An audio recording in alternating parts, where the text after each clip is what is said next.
तो अभी चलिए बात करते हैं कि क्या आपको एसआईपी करना चाहिए, लमसम करना चाहिए। एसआईपी का मतलब होता है सिस्टमैटिक इन्वेस्टमेंट प्लान, यानी महीने महीने आपके अकाउंट से पैसा काट लिया जाएगा, जैसे ईएमआई होता है, but it's a good EMI.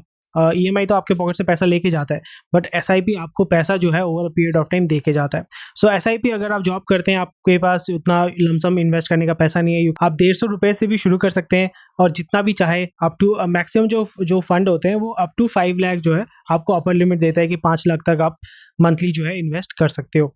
Lump sum का मतलब होता है कि एक साथ पैसा डाल दिया। अगर आपके पास फॉर एग्जांपल कोई भी ज़मीन आपने बेचा है या बाइक बेचा है या कुछ भी आपने बेचा है, तो लमसम जो है 8,000, 10,000, 20,000, 1 लाख, 4 लाख, 5 लाख जो है वो आप लमसम कर सकते हो। तो ये सारी चीज़ें जो आप कर सकते हैं, कौन सा बेटर है, दोनों ही बेटर है, आपकी सिचुएशन के ऊपर डिपेंड करता है। अगर आपके पास लमसम अमाउंट है, डेफिनेटली यू कैन इन्वेस्ट। ये भी कर सकते हो, अगर आपके 50,000 आपके पास है, आप 2 म्यूचुअल फंड में आपने डाल दिया, एक आपका फॉर एग्जाम्पल इक्विटी हो जाता है, एक हो जाता है आपका हाइब्रिड। तो उसमें ये रहेगा कि इक्विटी स्टॉक मार्केट अगर डूब गया तो आपका कैपिटल इरोजन नहीं होगा, एटलीस्ट आपका जो दूसरा फंड है वो आपको थोड़ा सा सपोर्ट देगा बैकअप के हिसाब से।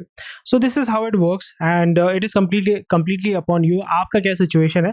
बट जैसे मैंने बताया था कि आपको यहाँ पे सबसे पहले समझना पड़ेगा कि आपका गोल क्या है और उसके बाद आपका रिस्क टॉलरेंस क्या है। आई एम सॉरी, मेरा बहुत देर से बोलने से जीभ भारी हो जाता है। सो आपको सबसे पहले फिगर आउट करना पड़ेगा गोल क्या है, फिर उसके बाद रिस्क टॉलरेंस क्या है। रिस्क टॉलरेंस के बाद ही, क्योंकि वहाँ पे आपका ऑब्जेक्टिव क्लियर हो जाएगा कि मुझे इतना रिटर्न चाहिए होगा, उसी के हिसाब से आप फिगर आउट करो कौन सा म्यूचुअल फंड आपके लिए सही है, फिर उसमें जाके आप इन्वेस्ट कर सकते हो।